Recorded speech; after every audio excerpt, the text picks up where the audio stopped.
हा सुलगावचा आश्रम आहे.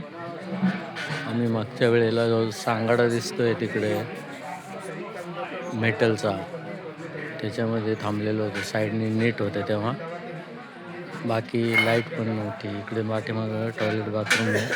आश्रम छोटा आहे पण खूप चांगली सेवा देतात.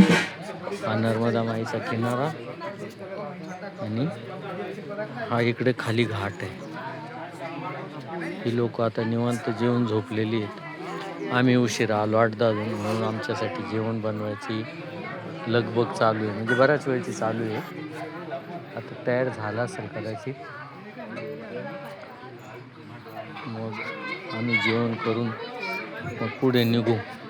हे पंक्तीसाठी असे पट्टे असतात तिकडं, त्या पट्ट्या आतरून ठेवलेल्या आहेत. आता आम्हाला म्हणजे सांगितलं होतं, एक जणांनी जे चहाची सेवा देतात त्यांनी सांगितलं होतं की 8-10 जण आहे, भोजन मिळेल का. त्यांनी सांगितलं होतं द्या पाठवून. म्हणून आम्ही आलेलो आहे नर्मदा माई आणि हा तो घाटाचा परिसर. हे सुंदरसा आश्रम.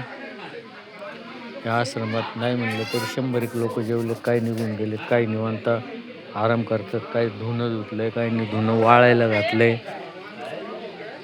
आणि थोडंसं सुकलं की ते निघतात. कोणी कोणी गोळा करतंय. असं एकंदरीत वातावरण असतं. दिवसभराचं लगबग चालू असते. आम्ही आता भोजन मिळालं की आम्ही निघणार आहे पुढच्या आश्रमासाठी. बराचसा लांबचा पल्ला गाठायचा, 12 किलोमीटर जायचं आहे असं म्हणतात सहकारी. एक अकोल्याचा सहकारी आणि एक परभणीचा आहे.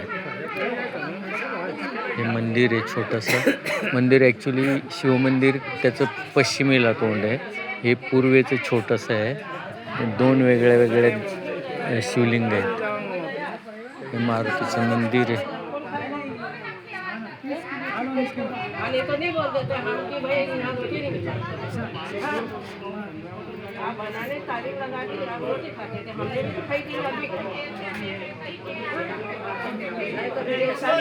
हे व्यवस्थापिका आहे आश्रमाची. ती सांगते जे बनवलंय ते संपलं पाहिजे, नाही तर मग शिळं पडल्यावर कोणी खात नाही. ती म्हणते की हमने तो सब व्यवस्था कर ली है, अब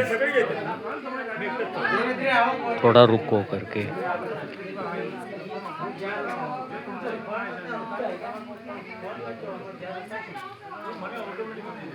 असं वातावरण असतं दिवसभराचं. नर्मदे हर नर्मदे हर.